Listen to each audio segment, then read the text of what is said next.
Bonjour à tous, j'espère que vous allez très bien en cette belle journée. Je vous retrouve aujourd'hui avec plaisir pour vous faire découvrir la suite du livre de Victor Hugo, Le dernier jour d'un condamné, véritable tribune contre la condamnation à la peine de mort. Bonne écoute, belle découverte, et surtout n'hésitez pas à commenter, à liker et à partager cette vidéo. S'il vous plaît. À très bientôt. Chapitre 22 de la conciergerie. Me voici transféré, comme dit le procès-verbal. Mais le voyage vaut la peine d'être compté. Cette heure est demie sonnée lorsque l'huissier s'est présenté de nouveau au seuil de mon cachot. Monsieur, m'a-t-il dit, je vous attends. Hélas, lui et d'autres. Je me suis levé, j'ai fait un pas. Il m'a semblé que je n'en pourrais faire un second, tant ma tête était lourde et mes jambes faibles. Cependant, je me suis remis, et j'ai continué d'une allure assez ferme. Avant de sortir du cabanon, j'y ai promené un dernier coup d'œil. Je l'aimais, mon cachot. Puis, je l'ai laissé vide et ouvert, ce qui donne à un cachot un air singulier. Au reste, il ne le sera pas longtemps. Ce soir, on y attend quelqu'un, disaient les porte-clés. Un condamné que la cour d'assises est en train de faire à l'heure qu'il est. Au détour du corridor, l'aumônier nous a rejoints. Il venait de déjeuner. Au sortir de la geôle, le directeur m'a pris affectueusement la main et a renforcé mon escorte de 4 vétérans. Devant la porte de l'infirmerie, un vieillard moribond m'a crié « Au revoir ». Nous sommes arrivés dans la cour. J'ai respiré. Cela m'a fait du bien. Nous n'avons pas marché longtemps à l'air. Une voiture attelée de chevaux de poste stationnait dans la première cour. C'est la même voiture qui m'avait amené. Une espèce de cabriolet oblong, divisé en 2 sections par une grille transversale de fil de fer si épaisse qu'on la dirait tricotée. Les 2 sections ont chacune une porte, l'une devant, l'autre derrière la carriole. Le tout si sale, si noir, si poudreux, que le corbillard des pauvres est un carrosse du sacre en comparaison. Avant de m'ensevelir dans cette tombe à 2 roues, j'ai jeté un regard dans la cour. Un de ces regards désespérés, devant lesquels il semble que les murs devraient crouler. La cour, espèce de petite place plantée d'arbres, était plus encombrée encore de spectateurs que pour les galériens. Déjà la foule. Comme le jour du départ de la chaîne, il tombait une pluie de la saison, une pluie fine et glacée qui tombe encore à l'heure où j'écris, qui tombera sans doute toute la journée, qui durera plus que pour moi. Les chemins étaient effondrés, la cour pleine de fange et d'eau. J'ai eu plaisir à voir cette foule dans cette boue. Nous sommes montés, l'huissier et un gendarme, dans le compartiment de devant. Le prêtre, moi et un gendarme dans l'autre. 4 gendarmes à cheval autour de la voiture. Ainsi, sans le postillon, 8 hommes pour un homme. Pendant que je montais, il y avait une vieille aux yeux gris qui disait « J'aime encore mieux cela que la chaîne. » Je conçois. C'est un spectacle qu'on embrasse plus aisément d'un coup d'œil. C'est plutôt vu. C'est tout aussi beau et plus commode. Rien ne vous distrait. Il n'y a qu'un homme, et sur cet homme seul, autant de misère que sur tous les forçats à la fois. Seulement, cela est moins éparpillé. C'est une liqueur concentrée, bien plus savoureuse. La voiture s'est ébranlée. Elle a fait un bruit sourd en passant sous la voûte de la grande porte, puis a débouché dans l'avenue, et les lourds battants de Bicêtre se sont refermés derrière elle. Je me sentais emporté avec stupeur, comme un homme tombé en léthargie, qui ne peut ni remuer ni crier, et qui entend qu'on l'enterre. J'écoutais vaguement les paquets de sonnettes pendus au cou des chevaux de poste sonner en cadence, et comme par hoquet. Les roues ferrées bruirent sur le pavé ou cognaient la caisse en changeant d'ornière. Le galop sonore des gendarmes autour de la carriole, le fouet claquant du postillon. Tout cela me semblait comme un tourbillon qui m'emportait. À travers le grillage d'un judas percé en face de moi, mes yeux s'étaient fixés, machinalement, sur l'inscription gravée en grosses lettres au-dessus de la grande porte de Bicêtre. Hospice de la vieillesse.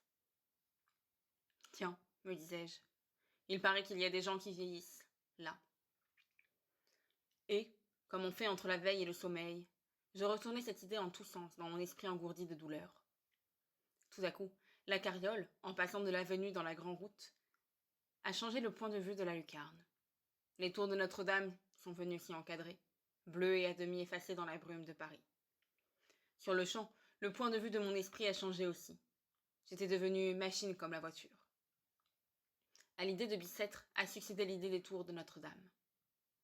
Ceux qui seront sur la tour où est le drapeau verront bien, me suis-je dit en souriant stupidement.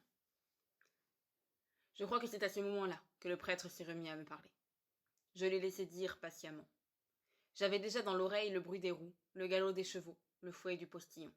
C'était un bruit de plus. J'écoutais en silence cette chute de paroles monotones qui assoupissait ma pensée comme le murmure d'une fontaine, et qui passait devant moi, toujours diverses et toujours les mêmes, comme les ormeaux tortus de la grande route, lorsque la voix brève et saccadée de l'huissier, placé sur le devant, est venue subitement me secouer.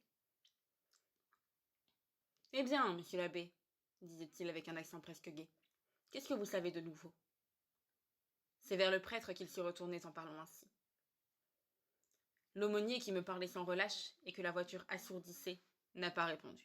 « Hé hé !» a repris l'huissier en haussant la voix pour avoir le dessus sur le bruit des roues. « Infernale voiture !» Infernale, en effet. Il a continué. « Sans doute c'est le chaos, on ne s'entend pas. Qu'est-ce que je voulais donc dire ? Faites-moi le plaisir de m'apprendre ce que je voulais dire, monsieur l'abbé. »« Ah, savez-vous la grande nouvelle de Paris aujourd'hui ?» J'ai tressailli, comme s'il parlait de moi.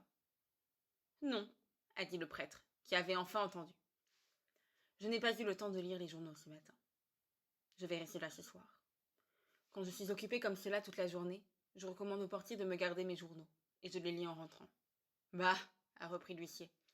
« Il est impossible que vous ne sachiez pas cela.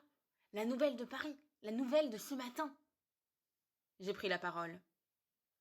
« Je crois la savoir. » L'huissier m'a regardé. « Vous ? Vraiment ? En ce cas, qu'en dites-vous ? » ?»« Vous êtes curieux, lui ai-je dit. »« Pourquoi, monsieur ? » a répliqué l'huissier. « Chacun a son opinion politique. Je vous estime trop pour croire que vous n'avez pas la vôtre. Quant à moi, je suis tout à fait d'avis du rétablissement de la garde nationale. J'étais sergent de ma compagnie, et, ma foi, c'était fort agréable. »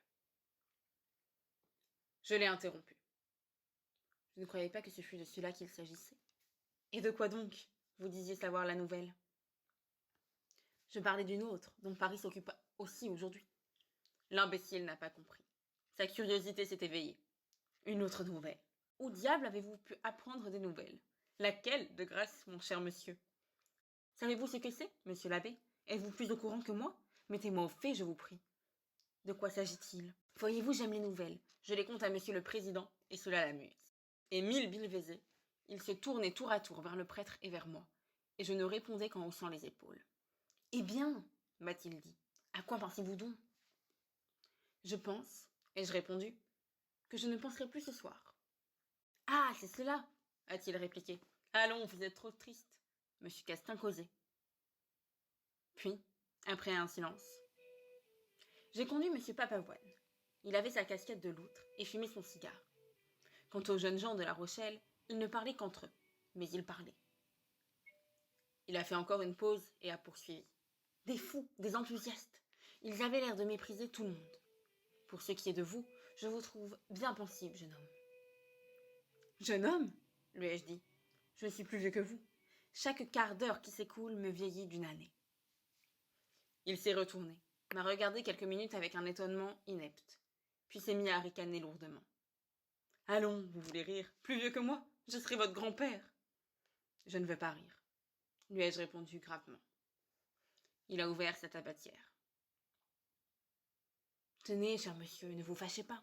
Une prise de tabac et ne me gardez pas rancune. N'ayez pas peur.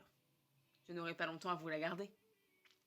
En ce moment, cette tabatière qu'il me tendait a rencontré le grillage qui nous séparait. Un chaos a fait qu'elle l'a heurté assez violemment et est tombée, toute ouverte, sous les pieds du gendarme. « Maudit grillage !» s'est écrié l'huissier. Il s'est tourné vers moi. « Eh bien, ne suis-je pas malheureux ? Tout mon tabac est perdu. »« Je perds plus que vous, » ai-je répondu en souriant. Il a essayé de ramasser son tabac, en grommelant entre ses dents. « Plus que moi ? Cela est facile à dire. Pas de tabac jusqu'à Paris. C'est terrible !» L'aumônier alors lui a adressé quelques paroles de consolation, et je ne sais si j'étais préoccupée, mais il m'a semblé que c'était la suite de l'exhortation dont j'avais eu le commencement. Peu à peu, la conversation s'est engagée entre le prêtre et l'huissier. Je les ai laissés parler de leur côté, et je me suis mis à penser du mien. En abordant la barrière, j'étais toujours préoccupé sans doute, mais Paris m'a paru faire un plus grand bruit qu'à l'ordinaire. La voiture s'est arrêtée un moment devant l'octroi. Les douaniers de ville l'ont inspectée.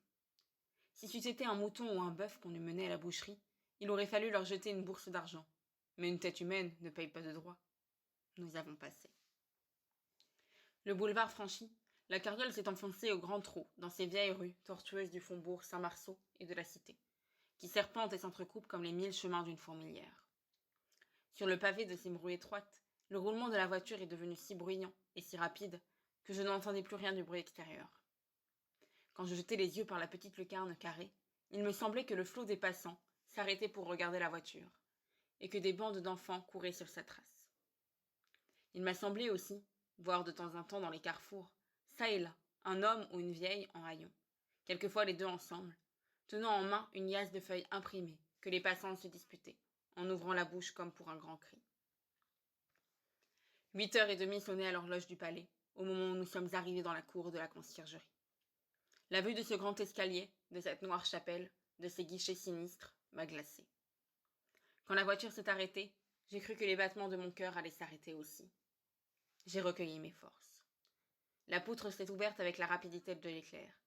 J'ai sauté à bas du cachot roulant, et je me suis enfoncé à grands pas sous la voûte, entre deux haies de soldats. Il s'était déjà formé une foule sur mon passage. Tant que j'ai marché dans les galeries publiques du palais de justice, je me suis sentie presque libre et à l'aise. Mais toute ma résolution m'a abandonnée quand on a ouvert devant moi des portes basses, des escaliers secrets, des couloirs intérieurs, de longs corridors étouffés où il n'entre que ceux qui condamnent ou ceux qui sont condamnés. L'huissier m'accompagnait toujours. Le prêtre m'avait quitté pour revenir dans 2 heures. Il avait ses affaires. On m'a conduit au cabinet du directeur, entre les mains duquel l'huissier m'a remis. C'était un échange.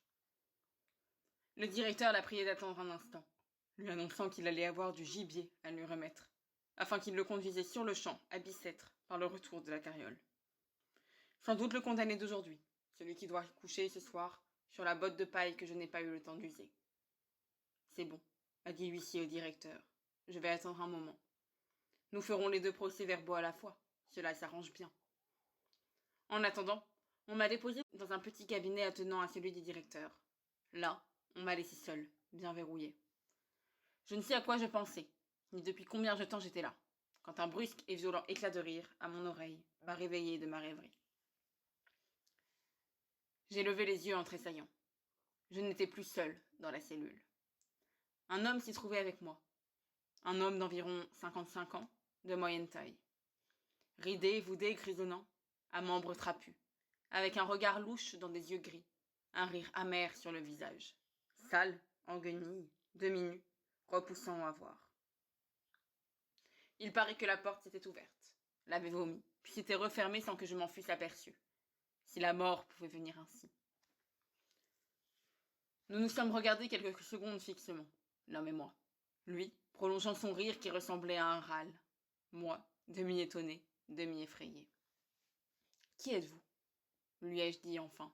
« Drôle de demande, » a-t-il répondu. « Un frioche. » Un frioche ? Qu'est-ce que cela veut dire ? Cette question a redoublé sa gaieté. Cela veut dire, s'est-il écrié au milieu d'un éclat de rire, que le taupe jouera au panier avec ma Sorbonne dans 6 semaines, comme il va faire avec ta tronche dans 6 heures. Ha ha, il paraît que tu comprends maintenant. En effet, j'étais pâle et mes cheveux se dressaient. C'était l'autre condamné, le condamné du jour, celui qu'on attendait à Bicêtre, mon héritier. Il a continué. Que veux-tu ? Voilà mon histoire à moi. Je suis fils d'un bon pègre. C'est dommage que Charlot ait pris la peine de lui attacher sa cravate. C'était quand régnait la potence par la grâce de Dieu. À 6 ans, je n'avais plus ni père ni mère. L'été, je faisais la roue dans la poussière au bord des routes, pour qu'on me jetât un sou par la portière des chaises de poste. L'hiver, j'allais pieds nus dans la boue, en soufflant dans mes doigts tout rouges. On voyait mes cuisses à travers mon pantalon. À 9 ans, j'ai commencé à me servir de mes louches. De temps en temps, je vidais une fouilleuse. Je filais une pelure. À 10 ans, j'étais un marlou. Puis j'ai fait des connaissances. À 17 ans, j'étais un grinche. Je forçais une boutanche, je faussais une tournante. On m'a pris. J'avais l'âge. On m'a envoyé ramer dans la petite marine. Le bagne, c'est dur. Coucher sur une planche, boire de l'eau claire, manger du pain noir, traîner un imbécile de boulet qui ne sert à rien, des coups de bâton et des coups de soleil. Avec cela, on est tondu. Et moi qui avais de beaux cheveux châtains. N'importe, j'ai fait mon temps. 15 ans, cela s'arrache. J'avais 32 ans. Un beau matin, on me donna une feuille de route et 66 francs que je m'étais amassés dans mes 15 ans de galère, en travaillant 16 heures par jour, 30 jours par mois et 12 mois par année. C'est égal.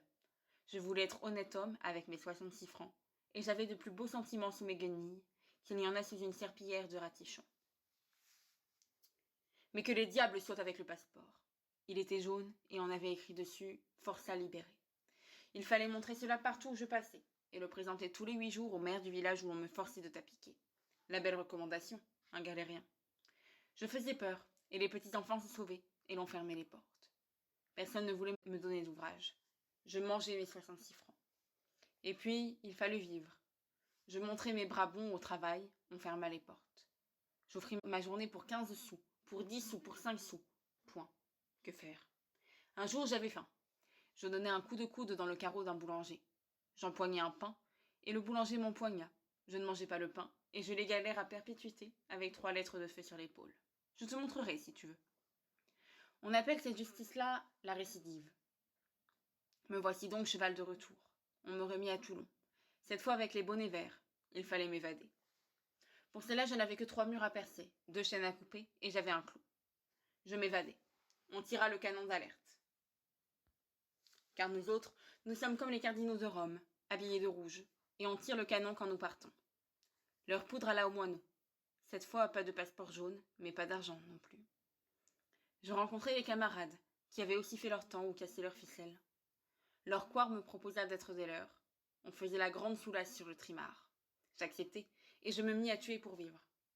C'était tantôt une diligence, tantôt une chaise de poste, tantôt un marchand de bœuf, à cheval. On prenait l'argent, on laissait aller au hasard la bête ou la voiture, et on enterrait l'homme sous un arbre, en ayant soin que les pieds ne sortissent pas. Et puis on dansait sur la fosse, pour que la terre ne parût pas fraîchement remuée. J'ai vieilli comme cela, gitant dans les broussailles, dormant aux belles étoiles, traqué de bois en bois, mais du moins libre, et à moi. Tout a une fin et autant celle-là qu'une autre. Les marchands de lacets, une belle nuit, nous ont pris au collet. Mes fanandelles se sont sauvés, mais moi, le plus vieux, je suis resté sous la griffe de ces chats à chapeau galonné. On m'a amené ici. J'avais déjà passé tous les échelons de l'échelle, excepté un. Avoir volé un mouchoir ou tué un homme, c'était tout un pour moi désormais. Il y avait encore une récidive à m'appliquer. Je n'avais plus qu'à passer par le faucheur. Mon affaire a été courte. Ma foi, je commençais à vieillir et à n'être plus bon à rien. Mon père a épousé la veuve. Moi, je me retire à l'abbaye de Montaregret. Voilà, camarade. J'étais resté stupide en l'écoutant. Il s'est remis à rire plus haut encore qu'un commençant et a voulu me prendre la main. J'ai reculé avec horreur. L'ami, m'a-t-il dit, tu n'as pas l'air brave. Ne va pas faire le simbre devant la carline. Vois-tu, il y a un mauvais moment à passer sur la placarde, mais cela est sitôt fait. Je voudrais être là pour te montrer la culbute. Mille dieux, j'ai envie de ne pas me pourvoir, si l'on veut me faucher aujourd'hui avec toi. Le même prêtre nous servira à tous deux. Ça m'est égal d'avoir tes restes. Tu vois que je suis un bon garçon, hein? Dis, veux-tu, d'amitié? Il a encore fait un pas pour s'approcher de moi. Monsieur, lui ai-je répondu en le repoussant, je vous remercie. Nouveaux éclats de rire à ma réponse. Ah ah, monsieur, Vousaille est un marquis? C'est un marquis? Je l'ai interrompu. Mon ami, j'ai besoin de me recueillir. Laissez-moi. La gravité de ma parole l'a rendu pensif tout à coup. Il a remué sa tête grise et presque chauve, puis, creusant avec ses ongles sa poitrine velue qui s'offrait nue sous sa chemise ouverte. Je comprends, a-t-il murmuré entre ses dents. Au fait, le sanglier. Puis, après quelques minutes de silence. Tenez, m'a-t-il dit presque timidement. Vous êtes un marquis, c'est fort bien. Mais vous avez là une belle redingote qui ne vous servira plus à grand-chose. Le tôle la prendra. Donnez-la moi, je la vendrai pour avoir du tabac. J'ai ôté ma redingote et je la lui ai donnée. Il s'est mis à battre des mains avec une joie d'enfant. Puis, voyant que j'étais en chemise et que je grelottais. « Vous avez froid, monsieur, mettez ceci. Il pleut et vous seriez mouillé. Et puis, il faut être décemment sur la charrette. » En parlant ainsi, il ôtait sa grosse veste de laine grise et la passait dans mes bras. Je le laissais faire. Alors, j'ai été m'appuyer contre le mur, et je ne saurais dire quel effet me faisait cet homme. Il s'était mis à examiner la redingote que je lui avais donnée, et poussait à chaque instant des cris de joie. « Les poches sont toutes neuves, le collet n'est pas usé, j'en aurai au moins 15 francs. Quel bonheur! Du tabac pour mes 6 semaines. » La porte s'est rouverte. On venait nous chercher tous deux. Moi, pour me conduire à la chambre où les condamnés attendent l'heure. Lui, pour le mener à Bicêtre. Il s'est placé en riant au milieu du piquet qui devait l'emmener, et il disait au gendarme : « Ah ça, ne vous trompez pas. Nous avons changé de pelure, monsieur et moi, mais ne me prenez pas à sa place. Diable, cela ne m'arrangerait pas, maintenant que j'ai de quoi avoir du tabac. »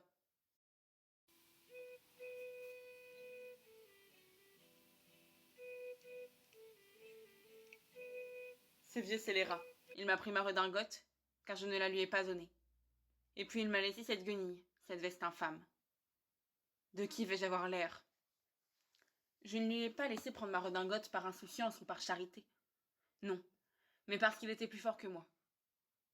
Si j'avais refusé, il m'aurait battu avec ses gros poings. Ah bien oui, charité. J'étais plein de mauvais sentiments. J'aurais voulu pouvoir l'étrangler de mes mains, le vieux voleur, pouvoir le piler sous mes pieds. Je me sens le cœur plein de rage et d'amertume. Je crois que la poche, au fiel, a crevé. La mort en méchant.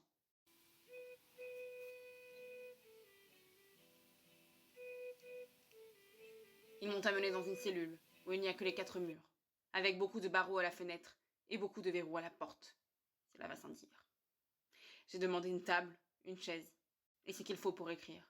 On m'a apporté tout cela. Puis j'ai demandé un lit.